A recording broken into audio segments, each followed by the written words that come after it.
Hi, and welcome back to our show. We're here at the Kona Flea Mart. Say hello to Terry King, manager of the operation here. Terry, it's nice to meet you. Thank you. First off, this is a new location for you. How long have you been here? Since about August of '87. And how many merchants are on the grounds now? Oh gosh, it keeps growing so fast I almost can't keep track. It's 40 plus, close to 50. It fluctuates a little bit. Thursdays is less. How does it feel to have a new home? Oh, we are so happy, and our landlord, the owner here, is so nice to us. We're just really blessed, and the community has been really nice to us being here. We're real happy to be here. So it's safe to say this is going to be a permanent location? Yes, our full intentions to be here forever.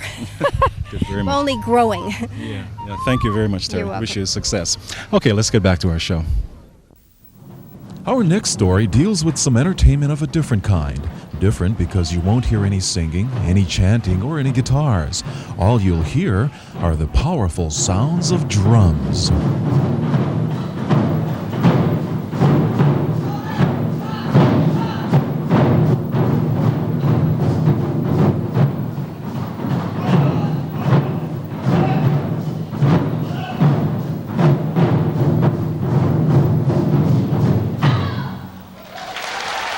During our recent 1987 Kona Coffee Festival, audiences were treated to a one-of-a-kind musical showcase, a performance from the Japanese drummers of the Sotoshu Hawaii Matsuri Taiko, bringing to us a cross-section of drumming techniques. What we do is more festival type, but it's a mix with of American or Western and Japanese. Some of the pieces we play are more of a traditional type, and the various groups have their own arrangements. So that's just what we have is just our own. And there are groups in Japan as well as on the mainland. It's very popular all over the U.S. now. Yeah, there are groups everywhere.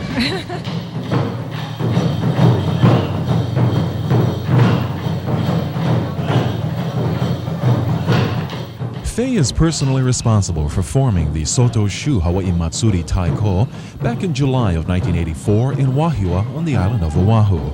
Its members come from different ethnic backgrounds and they range in age from 11 to adult, all of them putting in the same hours of rehearsal.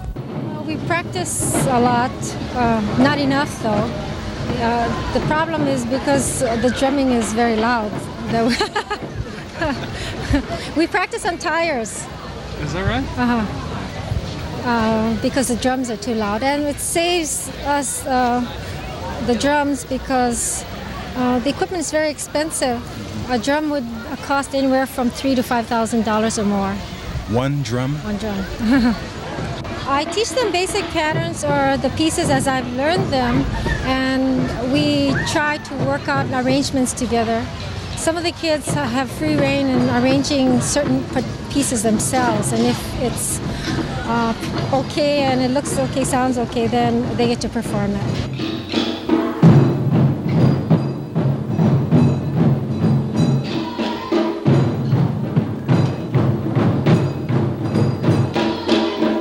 Although very popular throughout the U.S., the Hawaii Matsuri Taiko is the only one of its kind in the state. Most associate these drums with bon dances or other Japanese holidays, but besides those certain occasions, the group keeps up a busy schedule all year round, playing to packed houses wherever they go.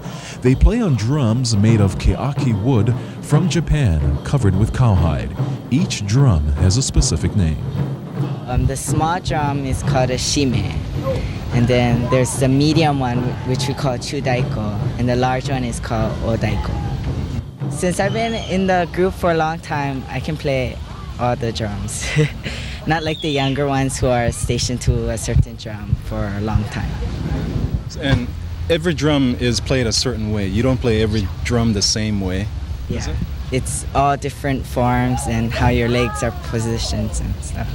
It's very strenuous, but then if you keep on working at it, then sooner or later you get it. It seems like some of the rhythm patterns are complicated, especially those of us who heard it the first time. Is it complicated to you? Is it hard to memorize? It's hard to learn, but once you learn it, you'll never forget it. Yeah. Is it something that all of you decide what to do? Is it written out for you? Sometimes we write it out. Sometimes we learn from other professional groups. They give us a basic beat, but sometimes we make it up, so it varies.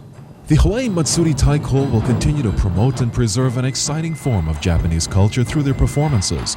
It'll give the audience a chance to share in their music, and it'll give the students a chance to learn a little bit more about their culture that otherwise might be forgotten. I think they've gained an appreciation for Japanese culture. They seem a little more interested in learning the language. I have an interest in probably going to Japan, things like that. So their horizons have broadened. It helps me understand the entertainment part and stuff. And it's really fun because you get to meet a lot of people.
Following their November performance here in Kona, the drummers of the Hawaii Matsuri Taiko were on the way to the mainland to do more traveling, and we hope that if all works out well, they'll be able to come back in November for the 1988 Kona Coffee Festival.